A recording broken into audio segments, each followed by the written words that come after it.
Okay, so to access online MATLAB, you have to go to matlab.mathworks.com.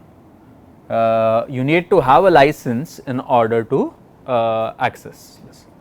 IIT Madras students do get a license, at least for this course you will be getting. I think in general, as long as you are IIT Madras students, you do have a license, but you will have to use your SMail IDs in order to log in. Okay. So, do not use your Gmail or any other email ID, you have to use your SMail ID, so that MathWorks recognizes you as a legitimate IIT Madras student. So, you will be able to access online MATLAB. If you have desktop MATLAB access, or if you are going to use that use MATLAB in your DCF, feel free to use the desktop version. Okay. For this course and for most of the things, there is no major difference between functionalities of online MATLAB and desktop.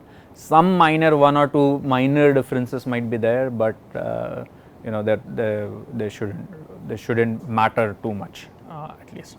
Okay. So, I am going to demo things on the online version itself, because we do not have MATLAB on this computer.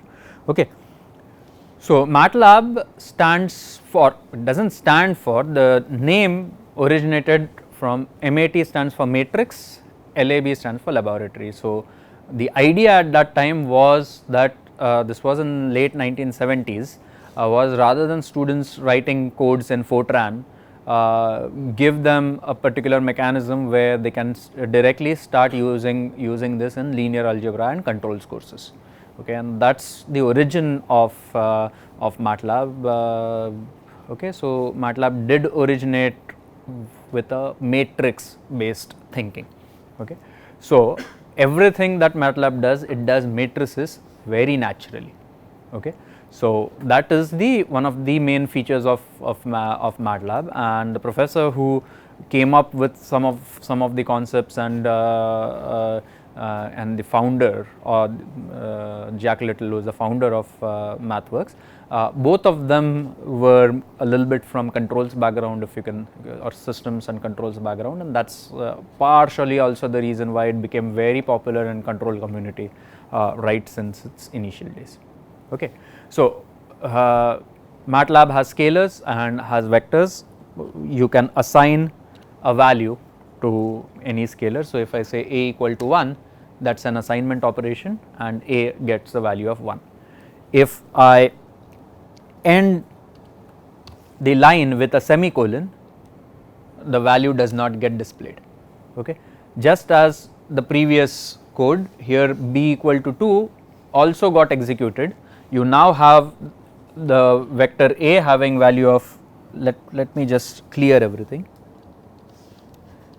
Clear all will basically clear all the variables in its memory, and CLC will clean the screen. Okay. So, a equal to 1 without a semicolon, it will display, b equal to 2 with a semicolon, it will not display. Okay. You can do any type of operation, say multiplication and so on, and this, if you want, say, to get sine, you can get sine of a. Okay. A over here is in radians, sine would be in radians. If you want to get sine inverse, it is a sine. Yeah.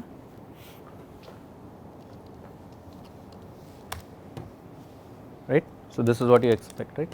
So, sine of a is pi by 2, I have just multiplied it to show you that it is pi. Okay. ANS is a special variable. If you execute a command, but do not assign it to a variable, that value gets captured in a variable called ANS. Okay. Some of the other special variables are pi. Okay. If you type I, then that is the complex identity. Okay. But if I say I equal to 5, okay. So, from now on I will not be complex identity, but I will have a value of 5. Okay. So, if I type I, see I has the value 5. Okay. These are scalars. If you want to give vectors, you can give a row vector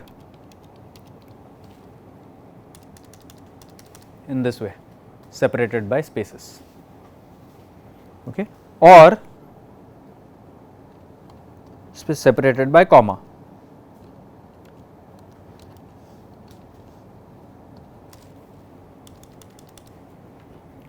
If you want to give column vectors, it needs to be separated by semicolon.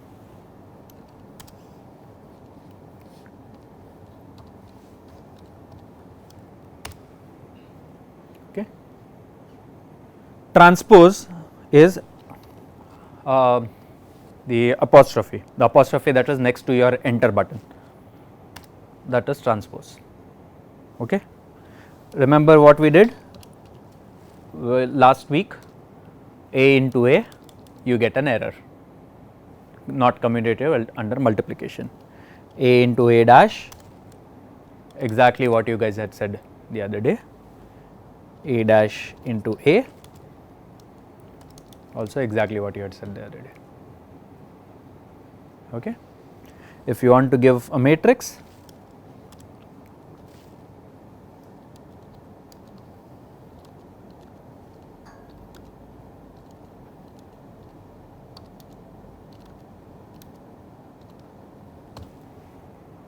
okay. Oh, I meant to type a semicolon, but I forgot to. But let's press an enter and see what happens. You will get an error. Okay. Why you are getting an error? The first row has 6 elements. The second row has only 3 elements. Okay. MATLAB has no way of knowing where you have made an error or to guess where you have made an error. So it is going to just throw that error. This is what I wanted to do. Okay. So first row is 214, second row is 310, third row is 113. Okay. Now if you wanted to find eigenvalues and eigenvectors, the command is EIG. Okay. So if you give EIG of A, you will get the eigenvalues. Okay. We had said that eigenvalues need not be real, they can come in complex conjugate pair. Yeah. So we had said that eigenvalues need not always be real, they can come in complex conjugate pair, which is what you see over here. This and this forms a complex conjugate pair. Okay, let's give another A, 1 4 1 2 0 3 1 1 2. Let's see. I want to give an A which has real eigenvalues. Okay, good. Okay, so this A, all the 3 eigenvalues are real, all the 3 eigenvalues are distinct. Okay. EIG is also the command that you will use to get the eigenvectors. Okay. The way to get that is again with EIG, but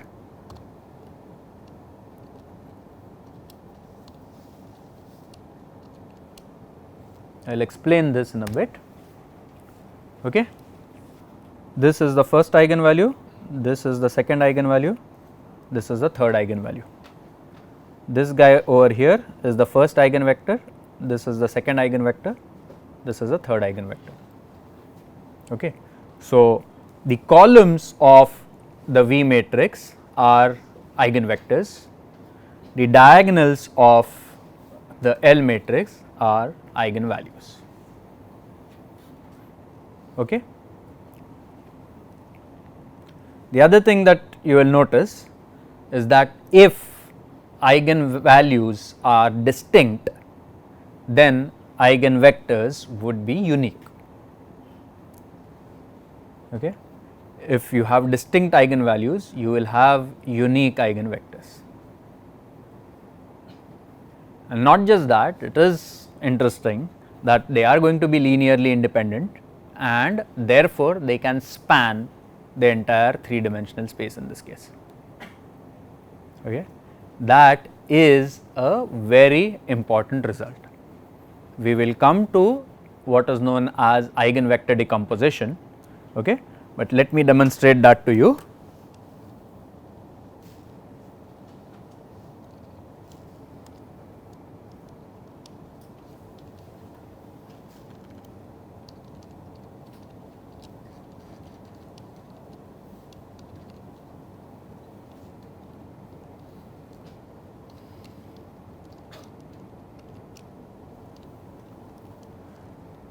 Okay, sorry, let me demonstrate it. Let's do it this way. Let's get the eigenvalues of A. Okay, let's create a matrix lam equal to ANS 1 0 0 0 ANS 2 0 0 0 ANS 3. Okay. So, what I am doing is I am creating a matrix such that 1 1 value is the first eigenvalue, 2 2 value is the second eigenvalue, 3 3 value is the third eigenvalue. Okay, which is of course same as the matrix L, but this is the matrix that I have created. Okay. Another way to create this is, let us say ANS, yeah, lam equal to dag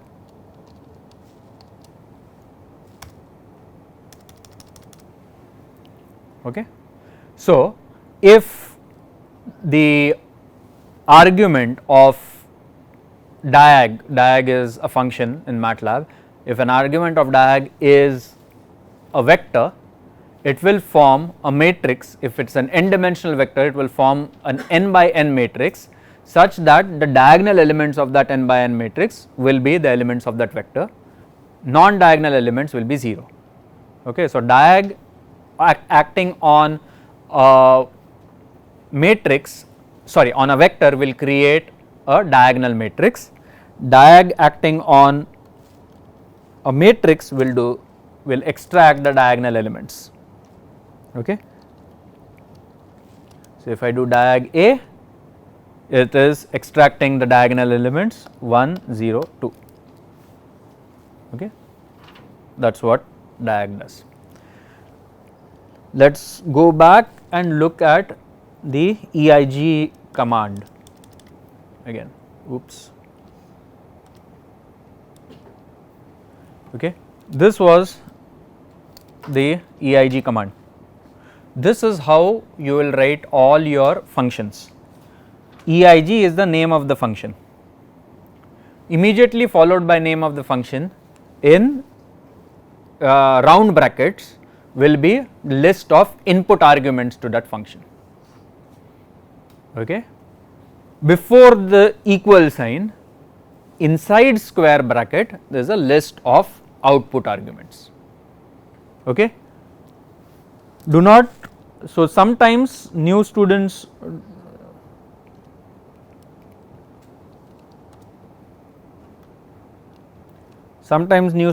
do this. Okay.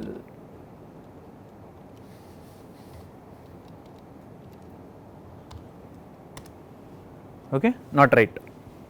The syntax is that inputs have to be inside round brackets, okay, and the outputs have to be inside square brackets.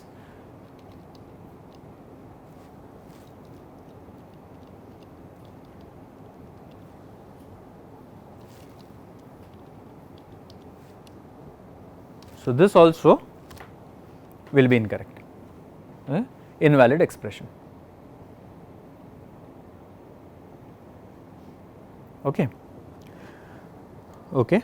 So, let us say this was our A matrix, we had created our lam vector and we have the matrix of eigenvalues, sorry, eigenvectors. Okay.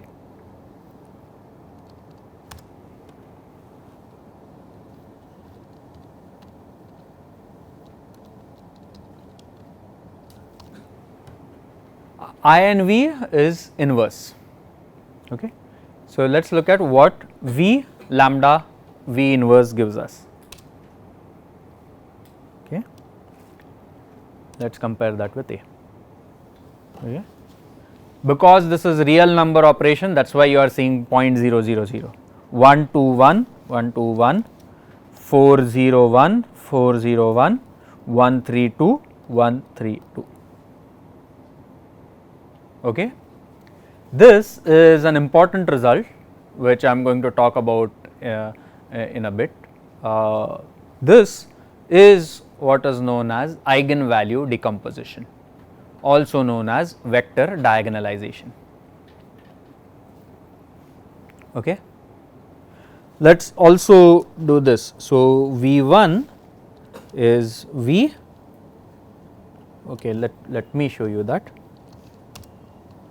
V1 is capital V, or colon stands for all, or colon stands for 2. Okay. If you say 1 colon 4, it is 1 to 4. So, 1 2 3 4. If you just put colon, everything from start to end. If you want to do 1 to 4 in steps of 2, it is 1 colon 2 colon 4. So, that will become 1 and 3. If you do 1 colon 0.5 colon 4, it is 1, 1.5, 2, 2.5, 3, 3.5, 4. Okay. So, this is the first eigenvector.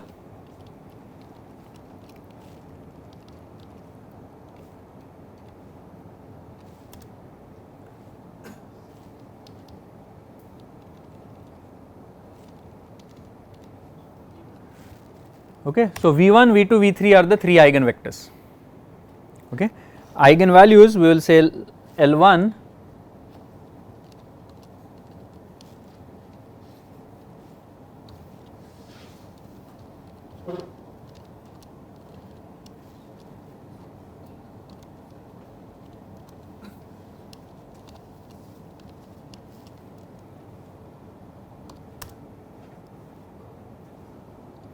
okay. So, this is L1, this is L2, this is L3.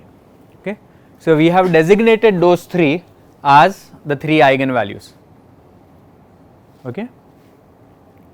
Let us actually say that, you know what, MATLAB has designated those as lambda 1, lambda 2, lambda 3, but let us say when I solved and I got the 3 eigenvalues, let us say I called L1 as the first eigenvalue, this L3 I thought was the second eigenvalue, and let us say L2 I got as the third eigenvalue. So, let me make lam equal to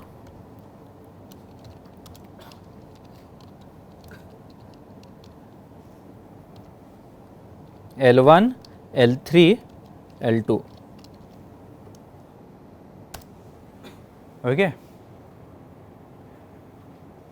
So, what is the ordered eigenvectors? V1, V3, V2, because V1 belongs to L1, V3 belongs to L3, V2 belongs to L2. So, we will make matrix V1, I will call this as capital V new, as V1, V3, V2. Okay. Keep in mind L1 corresponds to V1, L3 corresponds to V3, L2 corresponds to V2. What I mean by that is, in the lambda matrix I have 3 eigenvalues, in the V matrix I have the corresponding 3 eigenvectors. Okay. Even then this diagonalization holds. V new into lam into INV V new. Okay. 1 2 1 4 0 1 1 3 2. Any questions so far? Okay. Finally, singular value decomposition U comma S comma V equal to SVD A. Okay.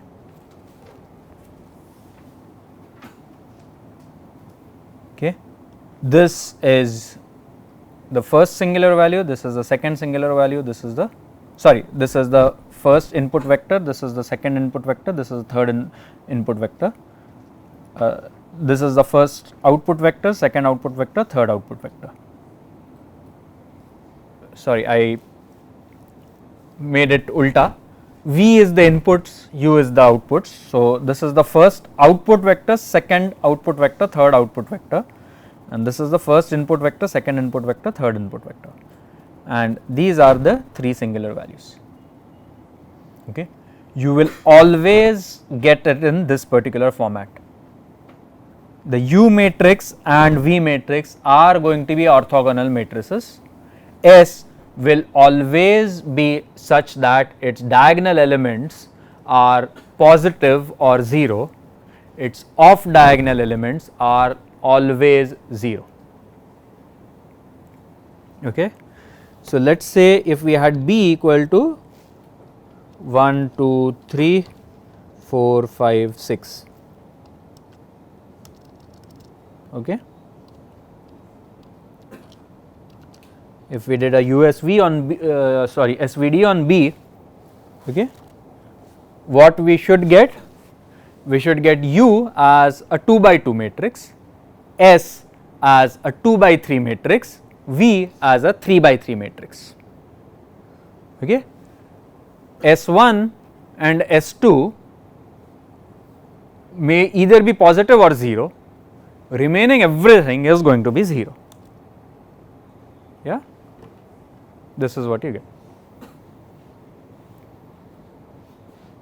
Okay. The other interesting thing is that this guy, this vector that is associated with 0 or no singular value, that is the null, or that is the vector in the null space, or it spans the null space. Okay. And the vectors of U that correspond to non-zero singular values, they span the image space. Okay. Because the rank of the B matrix was 2, therefore, the image space is 2-dimensional space, the null space is 1-dimensional space. Okay. So, the image space is going to be equal to rank of A. The null space is going to be equal to number of columns minus rank of A. Okay. Let us look at the case where we had our A equal to 1 to 0 0, that we talked about in yesterday's class, right. So, let us do the SVD for A. Okay. What do we expect to get? Let us talk about singular values. What do we expect as singular values? Do you expect S1 to be positive, 0, negative? Positive. S2 to be positive, 0, negative? 0. Why? Because that is the rank of the matrix. Rank of the matrix, if you remember from yesterday's class, rank was 1. So, number of positive singular values will exactly be equal to the rank of the matrix, rest will be 0. They might show up exactly as 0, or they might show up as an extremely small value because of truncation errors, or because we are working with real numbers, but they are 0 for all practical purposes. Okay. What do you expect with respect to U then? Yes. Now, U we said is the columns of U that are associated with the image space will be the first guy, right, and the columns of V that are associated with the null space will be the second guy, right. So, let us see what we get. Okay.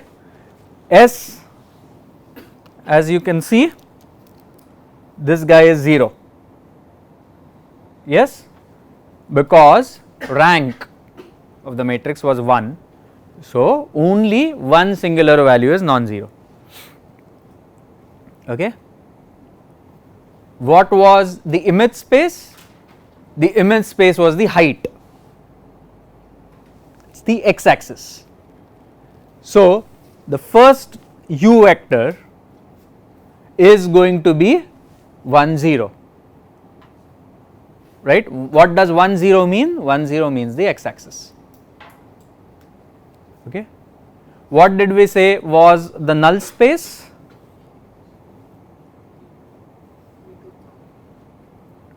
Minus 2 1, we actually said 2 minus 1, but yeah, this one is showing the null space as minus 2 1, right. How do you check that it is minus 2, it is equal to minus 2 1? It is going to be minus 2 1 would be negative of 4, sorry, negative of 2 divided by square root 1 square plus 2 square.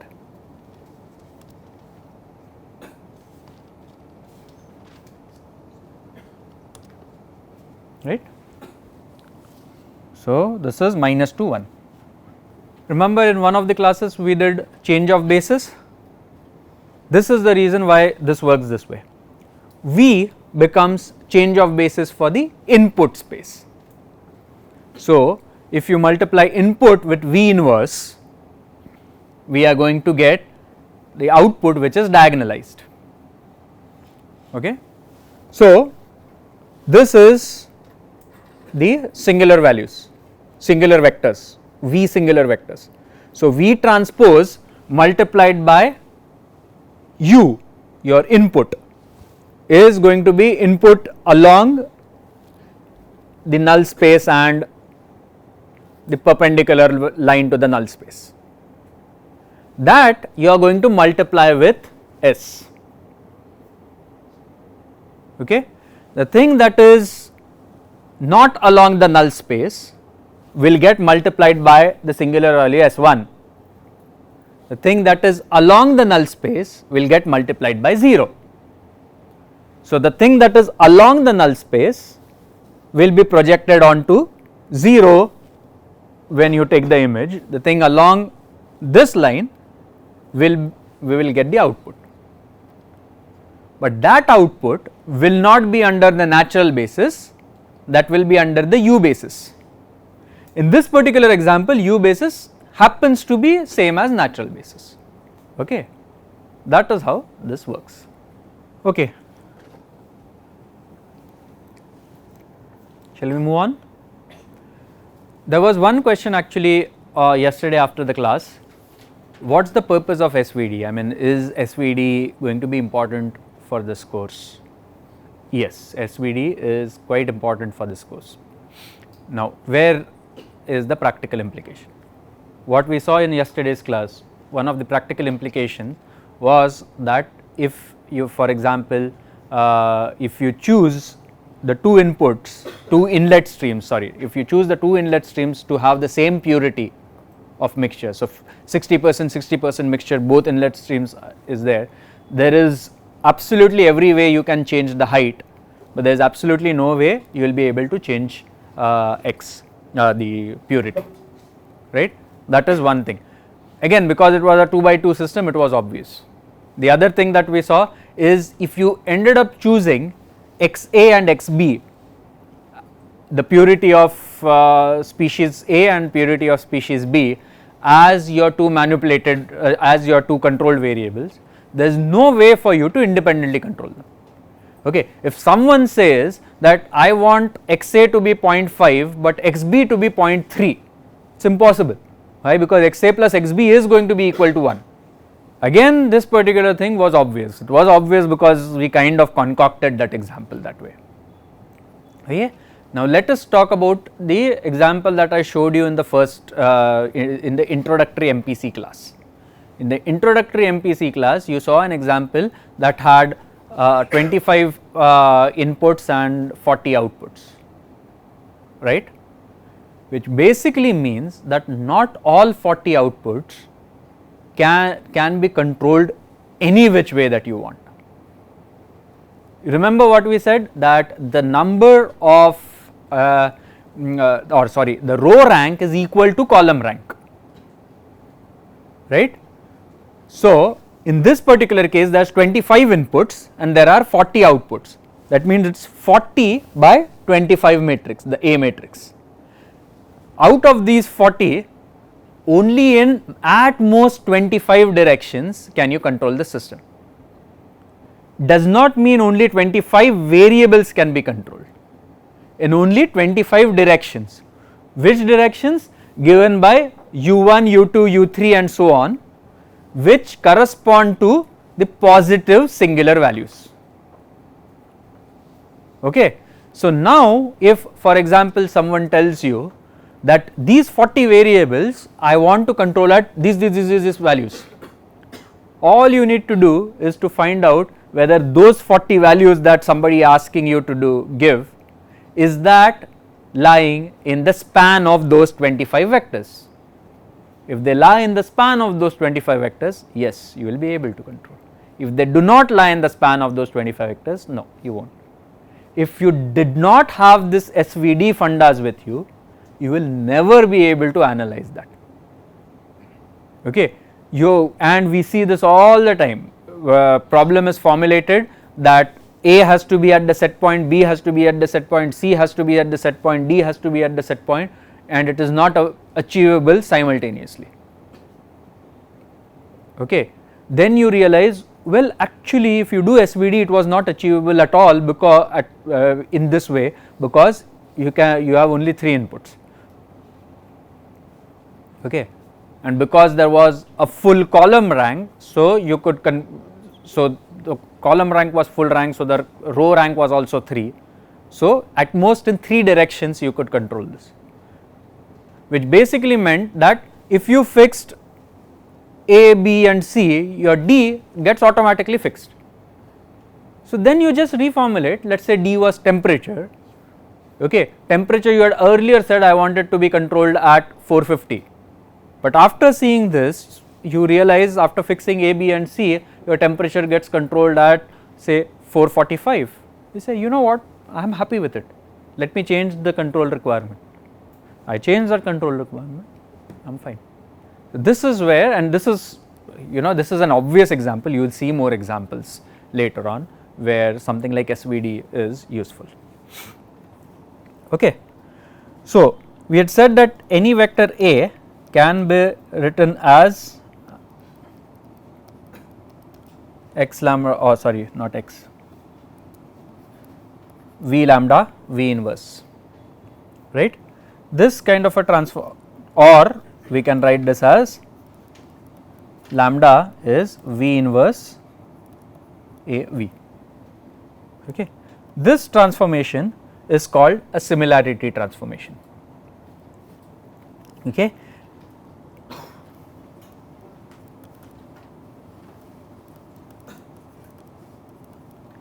If you obtain any matrix B as P inverse AP, then the matrices A and B are said to be similar. Okay. Very interesting properties of similar matrices. This can all be proved, you do not have an assignment to prove this, but yeah, you can prove that two similar matrices have the same eigenvalues. Okay. Of course, because they also have the same eigenvalues, their rank will be the same. Very important result, B to the power n is P inverse A to the power n P. Actually very easy to prove, right. B equal to P inverse A P, okay. You multiplied by B, which is P inverse A P multiplied by P inverse A P,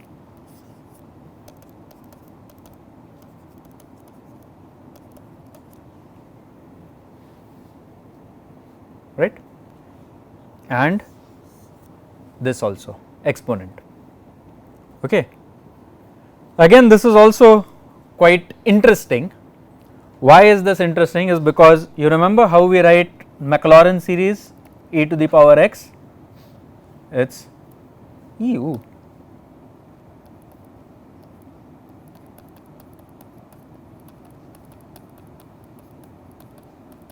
Likewise, you can write e to the power a as 1 plus, sorry, I plus a square by 2 plus a cube by 3 factorial plus so on. Okay. See this result? So, each of these guys satisfies this result. You take p outside, put everything else in the bracket, you have e to the power b. So, that is how, that is one way to prove it. Okay. And this is an extremely important result. Why is this extremely important? This is one of the ways in which you can compute exponent of a matrix. Remember where we talked about exponent of the matrix? If you have dx bar by dt equal to ax, where x bar initially equal to x bar naught, you had e to the power at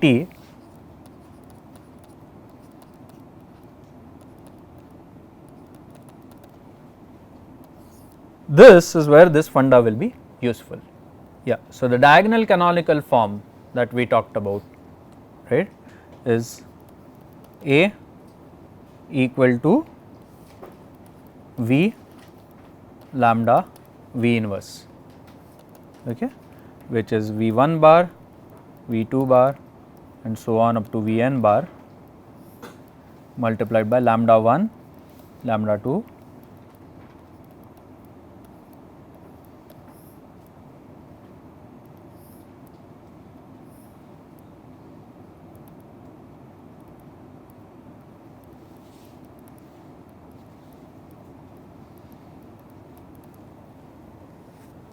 okay. This is another notation I would want you to start being comfortable with. Okay.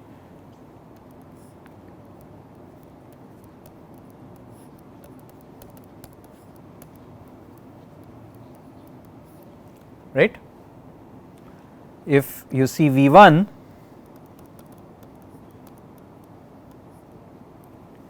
if you see V2, right, V1 transpose, V2 transpose is going to be,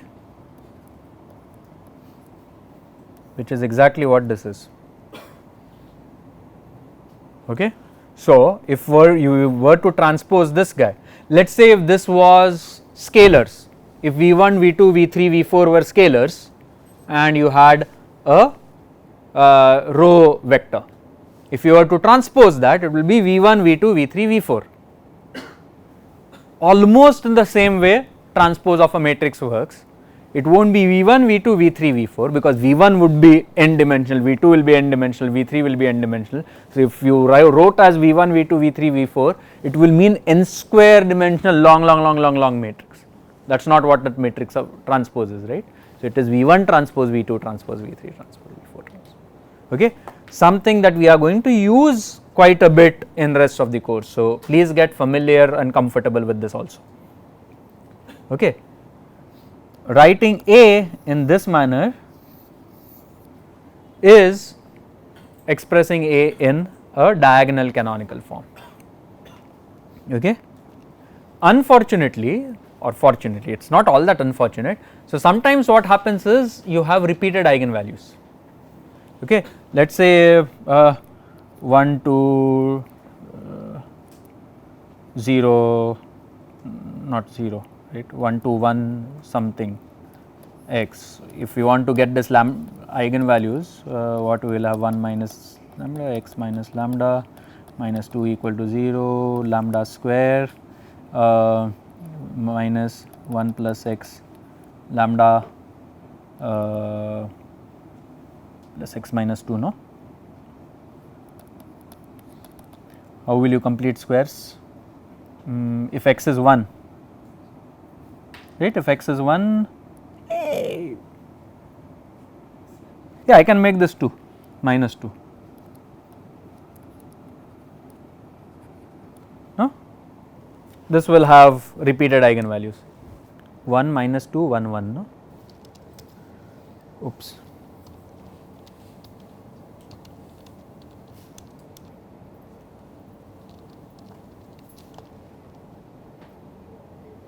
Oh no, it is not repeated, sorry, some mistake.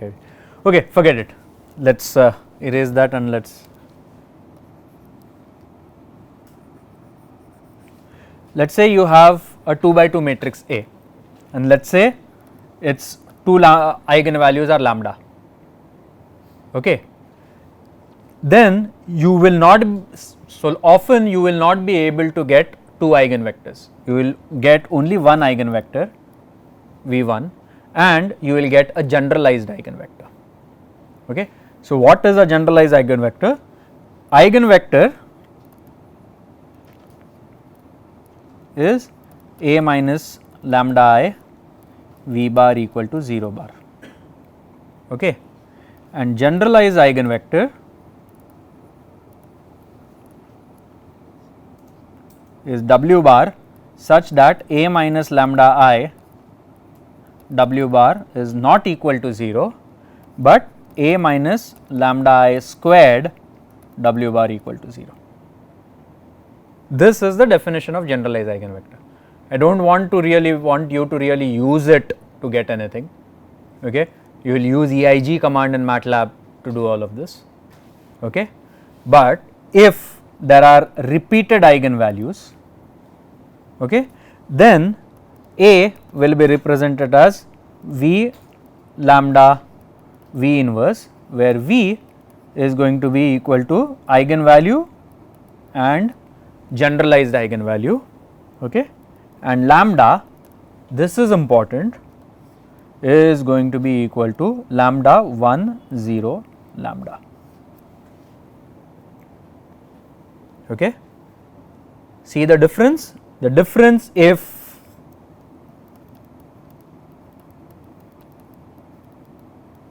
okay, then V capital V was equal to V1 bar V2 bar, okay.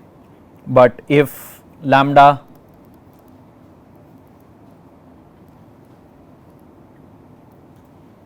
then this is the structure, the lambda in that case was equal to lambda 1 lambda 2 0 0, lambda in this case has 1 in the non-diagonal element. If lambdas are repeated 3 times, then the Jordan canonical form is going to be lambda 1 0 0 lambda 1 0 0 lambda. If let us say there are 4 eigenvalues and they are lambda 1 lambda 1 lambda 1 lambda 2, then this will look like this.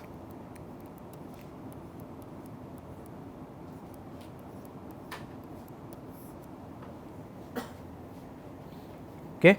Let us say there are 4 eigenvalues which are lambda 1 lambda 1 lambda 2 lambda 2, this will look like lambda 1 lambda 1 lambda 2 lambda 2, okay. This is 0 0 0 0 0 0, be 1 over here, there will be 1 over here 0 0 0 0, okay. You see this structure, this is same as this structure, okay. That is the beauty of it, okay. Put those, instead of having those lambda lambda in the vectors, now you have those as block diagonals, okay. That's, I mean it's that's one of the things that's really nice about linear algebra. Don't get too carried away by that, I mean that you can make mistakes over there also, but check, verify when you are learning and you should be fine, okay.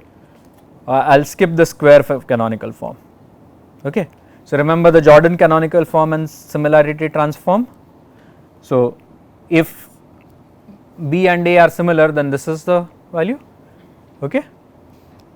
A is V inverse lambda V, right. Lambda was V A V inverse, sorry,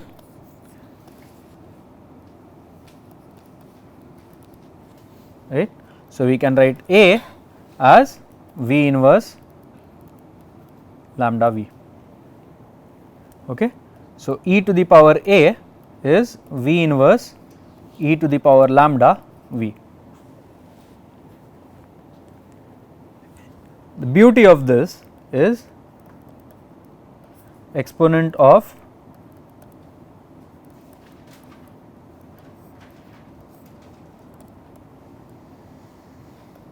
is equal to e to the power lambda 1 e to the power lambda 2 0 0.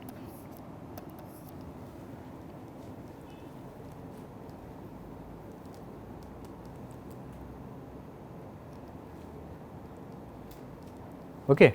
So, if you want to find e to the power a, that is, so get the eigenvector decomposition,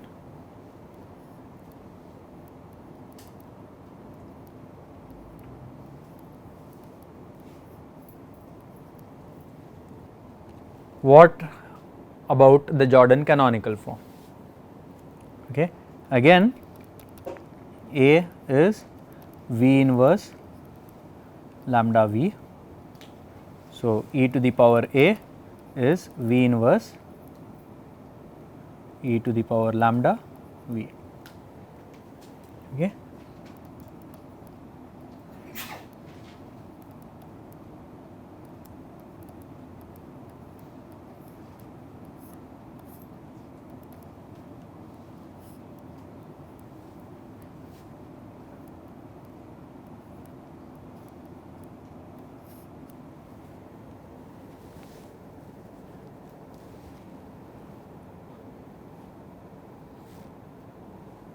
Okay.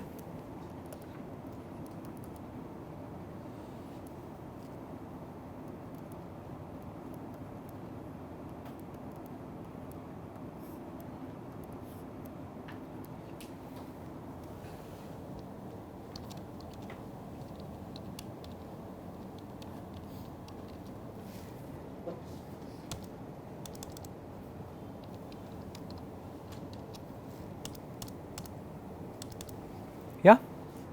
Diagonal, you have this as e to the power 1, this as e to the power 1, this is 1 1. Oh, sorry, yeah, 1 expm.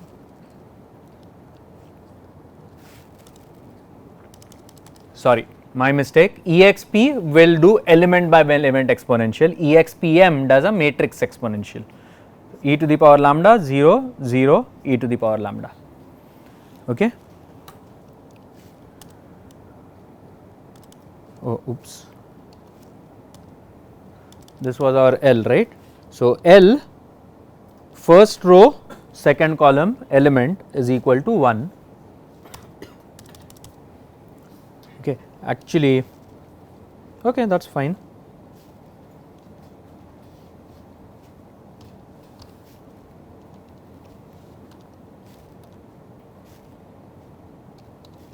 expm of L, you will get this. Okay, this is probably a bad example. So, let us make L equal to say 2 1 0 2. That is probably a better example, right. So, exp2 is 7.38.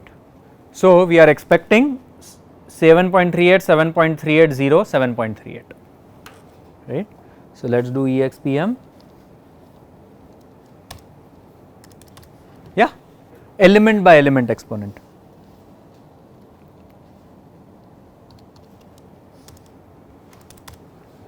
Right. So, this is e to the power 2, e to the power 1, e to the power 0, e to the power 2. Okay. I think that is pretty much what I have. One more thing is, so you had e to the power at, right. So, how do you calculate e to the power at? If this was what it was, okay, it will be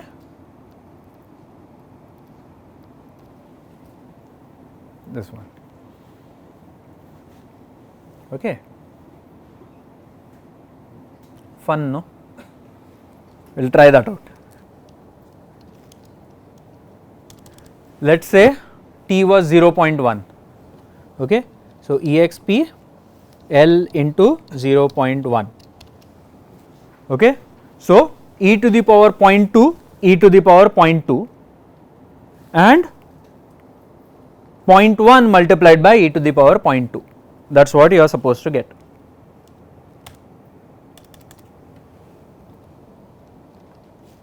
Sorry, expm. sorry about that again.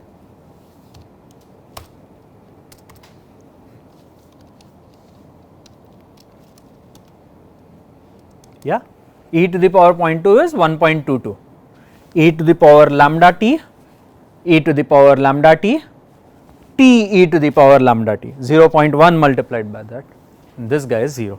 Okay. You may not need to hand calculate things in this course probably, especially if you have access to MATLAB and you start using MATLAB. But it's always good to know how to hand calculate, because if you make a coding error, you can check them. Okay, you will be writing a fair number of codes, so knowing this fundas will. So you saw how many times I did this mistake of using exp instead of expm. And I have been coding in MATLAB since 1999, right. So in 20 years I am still sometimes making this mistake. And how do I know? How do I immediately know that I have made that mistake? I see that 1 over there, I know that that can't be 1, and and that is how probably some of you also pointed out that error. Okay.